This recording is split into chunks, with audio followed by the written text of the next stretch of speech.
नमस्कार दोस्तों, specific relief act 1963 के इस लेक्चर में आप सभी का स्वागत है। आज के लेक्चर में हम लोग देखेंगे about recovery of position of movable property. Last lecture में हमने देखा था about recovery of position of specific immovable property. मैं आपको सजेस्ट करूंगा मेरा लास्ट लेक्चर आप पहले देखिए, क्योंकि मैंने वहां पर स्पेसिफिक रिलीफ एक्ट का जो कॉमन इंट्रोडक्शन है वो आपको दिया था। मैं आपको सजेस्ट करूंगा सबसे पहले आप वो लिखिए और फिर हम लोग शुरुआत करेंगे इस लेक्चर को। सो आई अज्यूम आप लोगों ने वो इंट्रोडक्शन लिखा होगा। अभी हम लोग शुरुआत करते हैं। क्वेश्चन है recovery of position of movable property. सबसे पहले आपको मूवेबल प्रॉपर्टी का मतलब क्या है वो डिफाइन करना है। इसके बाद में आपको रिकवरी ऑफ पोजीशन करना है। इसका मतलब आपकी प्रॉपर्टी, मूवेबल प्रॉपर्टी पहले ही डिस्पोजेस हो चुकी है, ये आपका सबसे पहले मन में होना चाहिए। आपकी मूवेबल प्रॉपर्टी को पहले ही डिस्पोजेस कर दिया है तो आपको स्पेसिफिक रिलीफ एक्ट के अंदर रेमेडीज क्लेम करने के लिए कुछ कंडीशंस को सेटिस्फाई करना होगा। ये होने के बाद आप कोर्ट में फाइल कर सकते हो according to section 7 and section 8 of specific relief act. इसके बाद में कोर्ट में आपको कौन सी कंडीशंस सेटिस्फाई करनी होंगी या फिर कोर्ट में कौन सी चीजें प्रूव करनी होंगी, तब आपको वो पोजीशन वापस मिलेगा। ये चीजें आपको इस आंसर में एक्सप्लेन करनी होगी। तो हम लोग शुरुआत करेंगे पहले इंट्रोडक्शन से। The movable property includes anything which has a value and which can be transferred easily. अगर हम लोग देखें तो मूवेबल प्रॉपर्टी का मतलब क्या है? ऐसी प्रॉपर्टी जिसकी सर्टेन मार्केट वैल्यू हो और जिसे हम लोग इजीली ट्रांसफर कर सकते हो, इस प्रॉपर्टी को हम लोग कहेंगे मूवेबल प्रॉपर्टी। फॉर एग्जाम्पल मैंने यहां पर दिया है गोल्ड कॉइन्स, वेसल्स यानी बर्तन, और व्हीकल्स यानी हमारे 2 व्हीलर्स 4 व्हीलर्स, ये सारी मूवेबल प्रॉपर्टीज है। However, SRA 1963 only gives remedies for the dispossession of specific movable property. Specific movable property includes the property which can be clearly identified, distinguished from the other movable properties.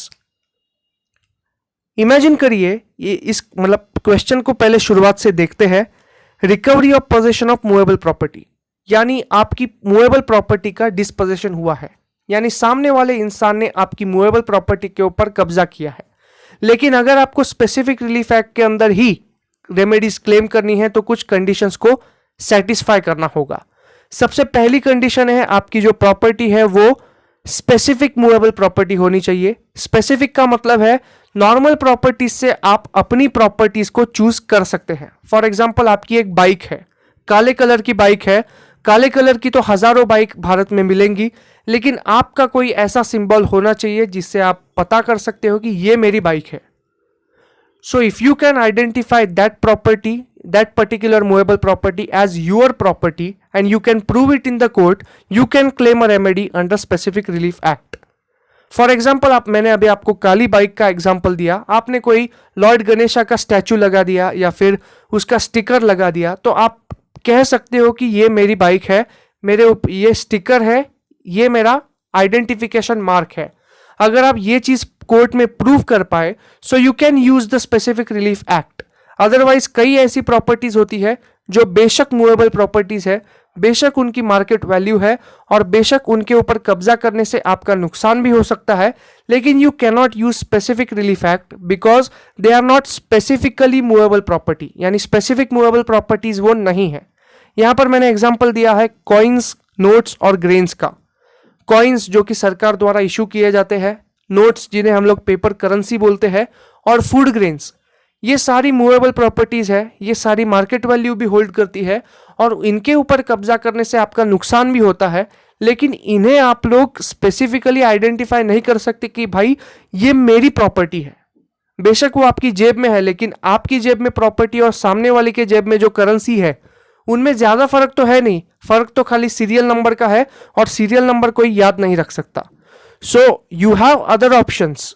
आप बाकी acts के अंदर, बाकी civil जो law है, civil procedure code के अंदर आप लोग सिविल सूट फाइल करके क्लेम कर सकते हो, लेकिन स्पेसिफिक रिलीफ एक्ट का इस्तेमाल नहीं कर सकते if you are unable to prove that this property is a specific movable property. आशा करता हूं आपको इंट्रोडक्शन समझ में आया होगा। तो आपका जो प्रॉपर्टी है वो स्पेसिफिक मूवेबल प्रॉपर्टी है और सामने वाले ने उस प्रॉपर्टी के ऊपर कब्जा किया है, तो आपको कोर्ट में क्या प्रूव करना है इसके तरफ नजर डालते हैं। A plaintiff must prove in the court that the defendant has illegally dispossessed the plaintiff from specific movable property. The value of that specific movable property cannot be ascertained in money or money's worth, where the compensation for dispossession is not enough to ascertain a loss of plaintiff. चौथा condition है, the specific movable property holds a sentimental value. तो court में आपको यह prove करना होगा कि सबसे पहले तो वो प्रॉपर्टी मेरी है, मेरी प्रॉपर्टी के ऊपर उसने कब्जा किया, वो कब्जा इलीगली किया, यानी सामने वाली पार्टी ने मेरी प्रॉपर्टी के ऊपर जो कि मूवेबल प्रॉपर्टी है इसके ऊपर इलीगली कब्जा किया। दूसरी चीज, वो प्रॉपर्टी स्पेसिफिक मूवेबल प्रॉपर्टी है। तीसरी चीज, उस प्रॉपर्टी का जो compensation is not a enough remedy, यानी मुझे वही प्रॉपर्टी वापस चाहिए, उसके बदले में पैसे मेरे लिए एडेक्वेट रेमेडी नहीं है। और इसके लिए आपको प्रूव करना होगा कि उस प्रॉपर्टी की, उस स्पेसिफिक मूवेबल प्रॉपर्टी की आपके घर में कुछ सेंटिमेंटल वैल्यू है। तो ऐसी चीजें अगर आप कोर्ट में प्रूव करेंगे, so there are certain sections in the specific relief act using which you can claim the remedy and take the possession of specific movable property back. अभी हम लोग उन sections की तरफ नजर डालते हैं। Section 7 and Section 8 in the specific relief act can provide you to recover the possession of the specific movable property back in your own hands. यानी सेक्शन 7 और सेक्शन 8 का इस्तेमाल करके आप रिक्लेम कर सकते हैं the possession of specific movable property. Section 7 की तरफ देखते हैं। A person entitled to the possession of specific movable property may recover it in the manner as provided in the civil procedure code 1908। Section 8, any person having the possession और control of a particular article of movable property of which he is not the owner may be compelled specifically to deliver it to the person entitled for its immediate possession in any of the following cases। यानी इन cases के अंदर किसी एक इंसान को जिसने illegally कब्जा किया है on the movable property, that movable property specific movable property, इन चीजों के अंदर, इन सर्कमस्टांसेस के अंदर उसे वापस करने के लिए कंपेल किया जाएगा। और वापस किसे करेगा? जिसकी वो स्पेसिफिक मूवेबल प्रॉपर्टी है, जिसका पहले मालिकाना हक था उस स्पेसिफिक मूवेबल प्रॉपर्टी के ऊपर, उसे वापस करने के लिए कोर्ट कंपेल करेगा अंडर दिस 4 सर्कमस्टांसेस। पहला है when the thing claimed is held by the defendant as the agent और ट्रस्टी ऑफ द प्लेंटिफ। इसे हम लोग लॉ की भाषा में कहते हैं फिड्यूशियरी रिलेशंस। दूसरा है when the compensation in money would not afford the plaintiff adequate relief for the loss of the thing claimed। तीसरा कंडीशन है when it would be extremely difficult to ascertain the actual damage caused by its loss। और चौथा condition है when the possession of the thing claimed has been wrongfully transferred from the plaintiff to the defendant। In 4 circumstances के अंदर court can compel the defendant to return the possession of that specific movable property to the plaintiff। अभी हम लोग हर एक के हिसाब से example देखते हैं। सबसे पहला है A is the agent of B. B has kept an antique watch under fiduciary relation with A. A, without the authority and permission of B, sells the antique watch to the C. C can be compelled to deliver the antique watch to the A, which is the agent of B, if B files a suit against A. आपको ये situational problems में आ सकते हैं example. यहां पर देखिए 3 parties है, A, B और C।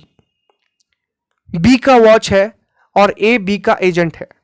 B के पास एक एंटीक वॉच है जो बहुत ही महंगा है और B को किसी कारणवश उसे वो एजेंट के तौर पर यानी फिड्यूशियरी रिलेशंस के अंदर देना पड़ रहा है। यानी B ने अपना एंटीक वॉच A को दिया है for the purpose of safe keeping और A ने B के परमिशन के बगैर उसे C को, मतलब तीसरी पार्टी को, C को सेल कर दिया। और C को पता चल गया कि ये वॉच A का नहीं है, ये वॉच तो B का है और B ने A को फिड्यूशियरी रिलेशनशिप के अंदर दे दिया है। और अगर B अपना वॉच वापस लेने के लिए अगर सूट फाइल करेगा under specific relief act, so the court can compel C to deliver it to the A and court can compel A to deliver it to the B which is the original owner. दूसरा condition है, दूसरा example है A is the custodian of an ancient Ganesh Murti belonging to B's family. If A misplaces it and B refuses the compensation, then A will have to deliver it the same idol to B as it holds a sentimental value. B के घर में Lord Ganesh की एक मूर्ति है जो उनके परंपरागत तरीके से उनके घर पे चली आ रही है, और किसी कारणवश बी ने ए को उसे सेफ कीपिंग के लिए दे दिया और ए ने किसी कारणवश उस मूर्ति को गुमा दिया, और कोर्ट के अंदर मामला चला गया। कोर्ट ने बी के फेवर में फैसला दिया और बोला कि कंपनसेशन दे दो, लेकिन अगर बी उस कंपनसेशन को स्वीकार करने से मना कर दे तो ए को वही मूर्ति कहीं से भी ढूंढकर ए को वापस देनी होगी, बी को वापस देनी होगी जो कि ओरिजिनल ओनर है ऑफ दैट आर्टिफैक्ट। तीसरा एग्जांपल है, A inherits the rare paintings of Picasso, B is the custodian of the estate of A, B offers $1 million as he wants to keep that thing for his collection. If A refuses the said amount, then B will have to entitle to deliver that same artifact to the A. A के पास Picasso की rare paintings उसकी वसीयत में आ जाती है और B को जिम्मेदारी दी जाती है कि वो पेंटिंग्स तुम ए को डिलीवर कर दो। बी जो है वो अमीर आदमी है, उसे वो चीज चाहिए और वो $1 million ऑफर करता है ए को, लेकिन अगर ए उन $1 million को स्वीकार करने से मना कर दे, so B will be compelled to deliver the same thing to the original owner which is A. आशा करता हूं आपको ये एग्जांपल से समझ में आया होगा कि sentimental value, specific movable property और इलीगल डिस्पोजेशन, ये तीन चीजें हैं जिनका इस्तेमाल करके ही हम लोग कोर्ट में रेमेडीज क्लेम कर सकते हैं। And the burden of proving that compensation is enough remedy is on the defendant. So I hope you understood until this. Thank you so much. Please like, share and subscribe to my channel.